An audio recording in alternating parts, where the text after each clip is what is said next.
Hello, this is Wolf Marshall for Starlicks. Today we're going to take a look at the lead guitar style of Jimmy Page.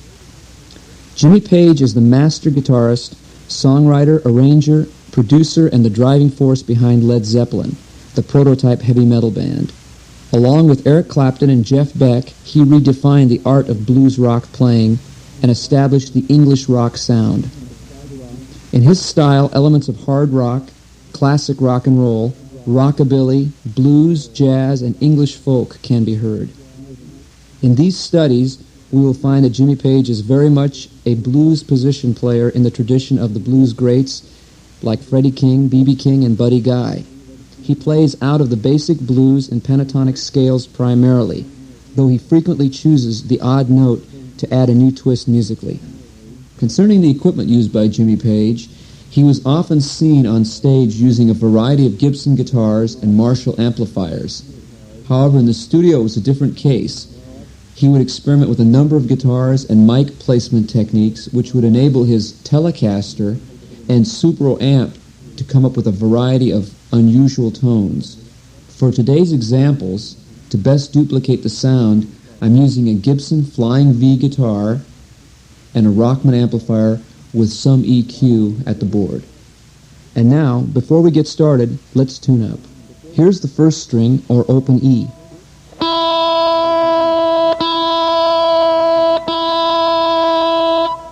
Second string, or B.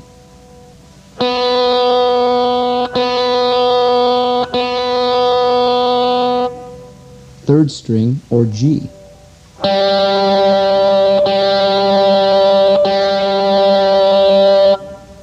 Fourth string, or D.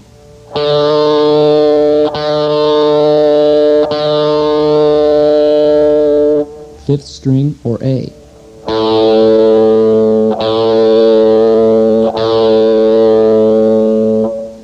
Sixth string, or low E.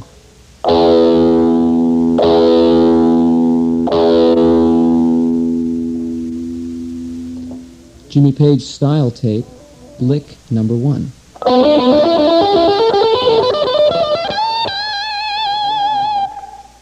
Lick number 1, like a lot of the licks to follow, will be based on the pentatonic scale, in this case E minor pentatonic at the 12th position.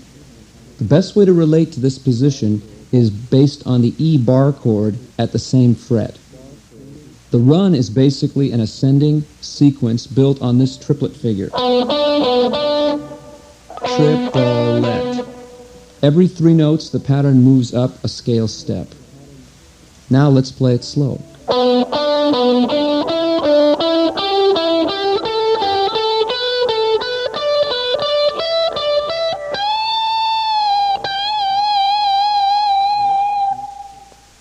Lick number 2.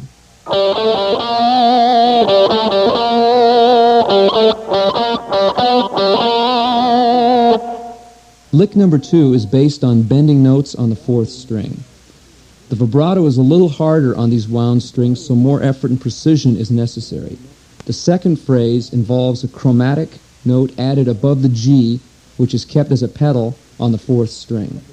That means that the G is kept constant while the other notes above it change. Now let's hear it slow.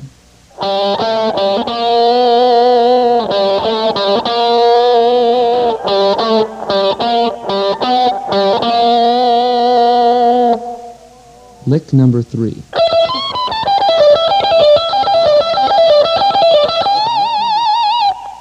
In lick number 3, the E minor pentatonic is the tonality again, though here a bend and a run into a quick series of repeated riffs is used.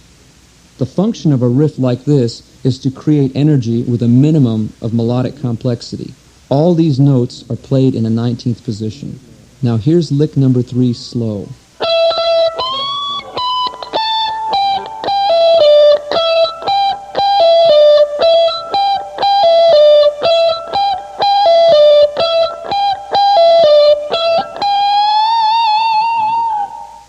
Lick number 4.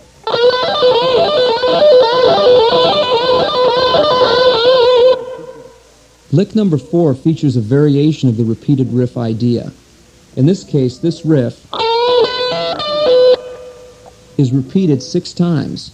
This particular quote is one of the most frequently used passages in rock guitar and is composed entirely of the E minor pentatonic fragments at the 12th position.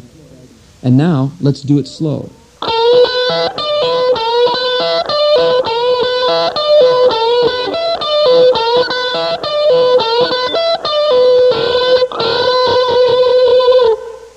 Lick number 5.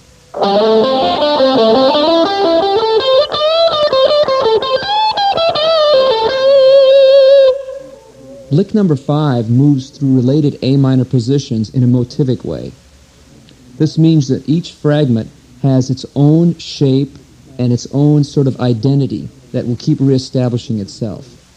Each mini phrase brings the line closer to its final destination of the high A, the bent note. Notice the inclusion of the F note, which implies an A minor Aeolian mode. The 10th and the 12th positions are used within the range of this phrase. And now, here's lick number 5, slowly.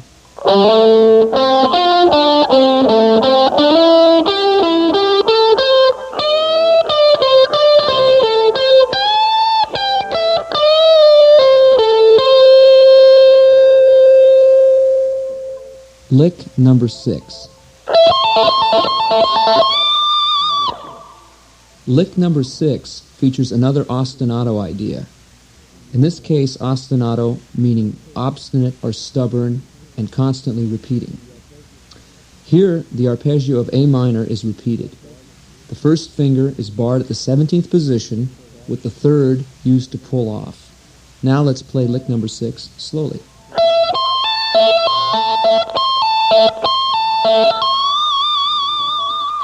Lick number 7.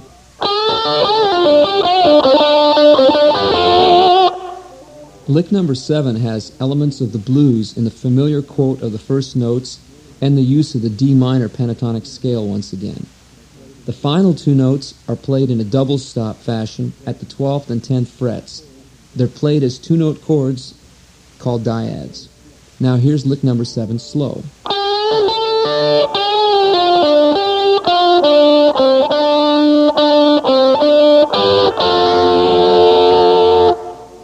Notice the vibrato of the dyad on the end. Lick number 8. Lick number 8 is a series of open string pull-offs in E. Combining legato and pick notes rhythmically is the key to mastering this phrase. Notice which notes are pulled off and which ones are struck. Here's lick number 8 slowly.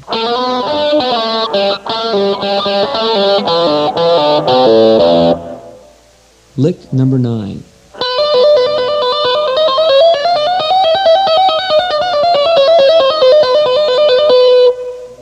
Lick number 9 is an old blues guitar trick. The pick hand reaches behind the fretting hand and pulls the string sharp by lifting it off the fretboard while the fret hand is doing a trill. The fret hand is playing this pattern repeatedly, while, above it, this note is pulled slowly.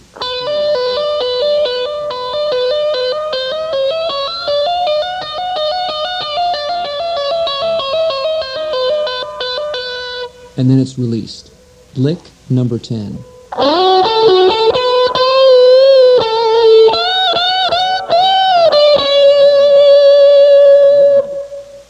Lick number 10 is a run which incorporates the D major pentatonic with the hints of the Mixolydian mode. Notice the choice of bent notes, the B to the C, and the E to the F sharp.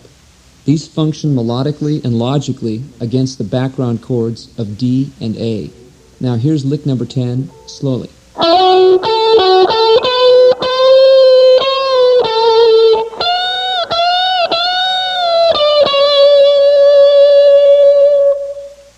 Lick number 11.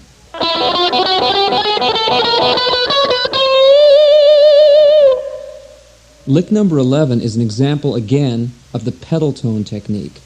The open B string is kept constantly alternating with the added chromatic notes above it.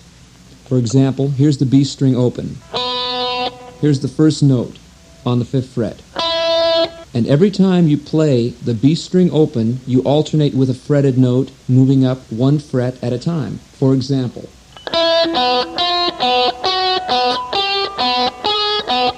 and so on. Another of the most frequently exploited tricks in rock guitar and always very effective. Now here's lick number 11 slowly.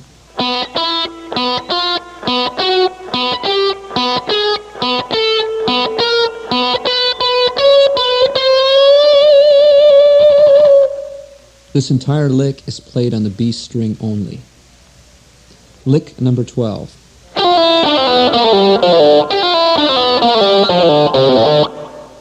Lick number 12 is another series of pull-offs, this time implying D minor, though the use of B and B flat within the same line blurs the distinction between the specific scales. It is played entirely in the first position, and the line is set up in groups of 3, though it is not in a triplet rhythm. It's in 2/16 and an eighth. Now here's the lick slowly.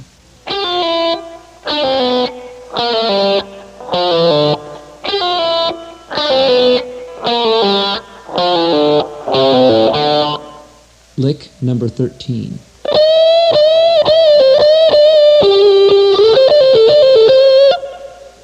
Lick 13 has a country rock flavor to it. This is created by applying the A minor pentatonic scale to the C major chord, its relative major, and then playing as if in A minor with the same characteristic bends and primary notes emphasized. This lick is in the 13th position, though it briefly touches on the 12th position. And this major to minor sound is one that is commonly associated with Page's style. Now here's lick number 13 slowly.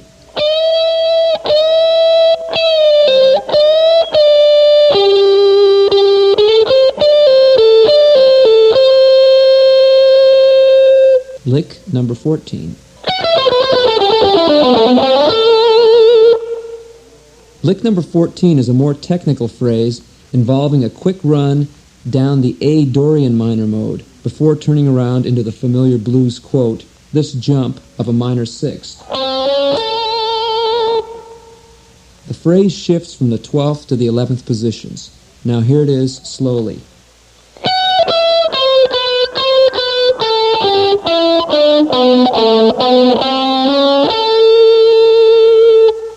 Lick number 15.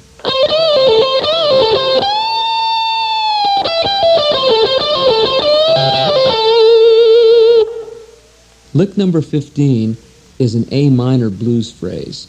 The riffs which begin the lick lead into longer variations of the basic A minor pentatonic fragment. All these notes are derived from the underlying melodic source, and they're all played in the 13th and 12th positions. Now here's lick number 15 slowly.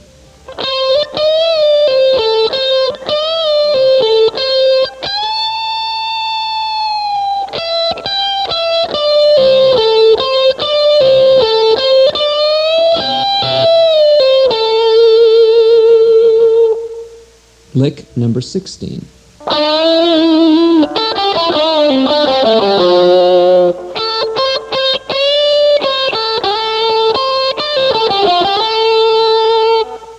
Lick number 16 is a classic example of combining the A minor blues scale with the A minor Aeolian mode. Notice the F note, which finishes the first line,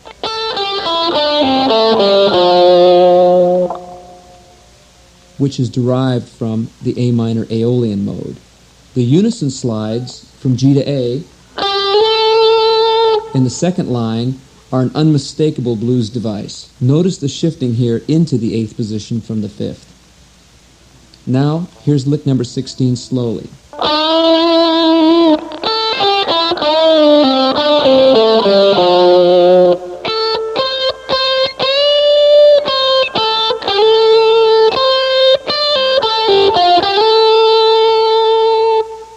Lick number 17.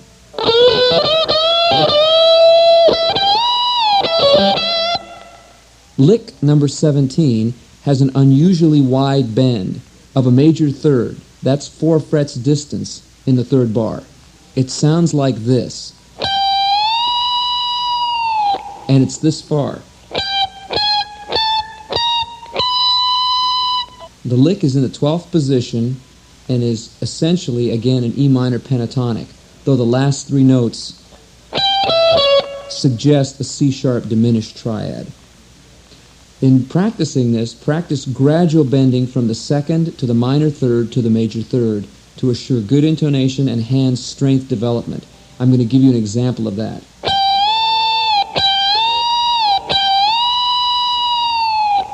Every one of those bends was a different distance. You should practice that until you can play them all flawlessly. Now here's lick number 17, slowly.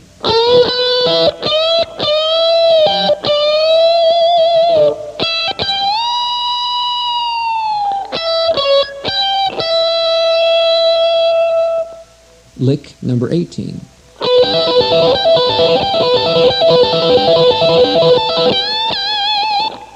Lick number 18 is a series of barred pull-offs. Here the E minor arpeggios are slightly altered by changing the upper note from G to A.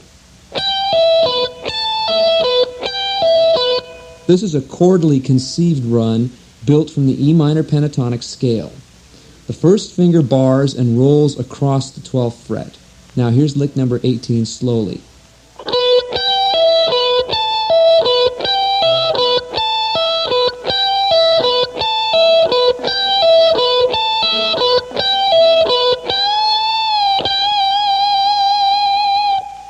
Lick number 19.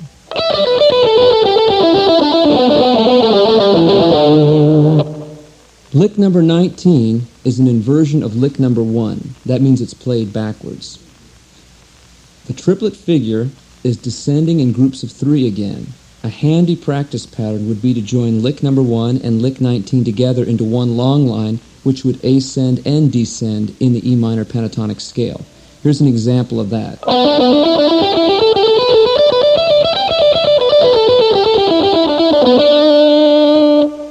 Now here's lick number 19 slowly.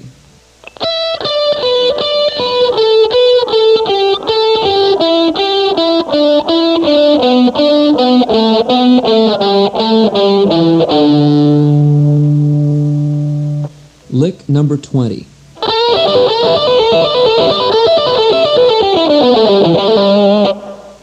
Lick number 20 is another variant of the basic E minor pentatonic blues ostinato. The repeated figure here only uses 2 fingers to play it.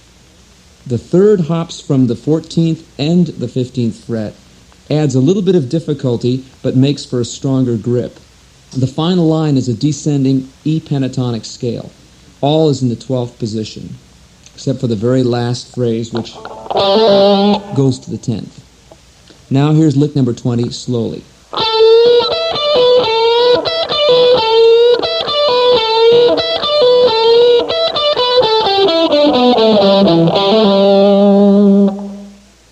It's important to remember when learning licks like this that Jimmy Page improvised them. They came from feeling, instinct, memory, and recall.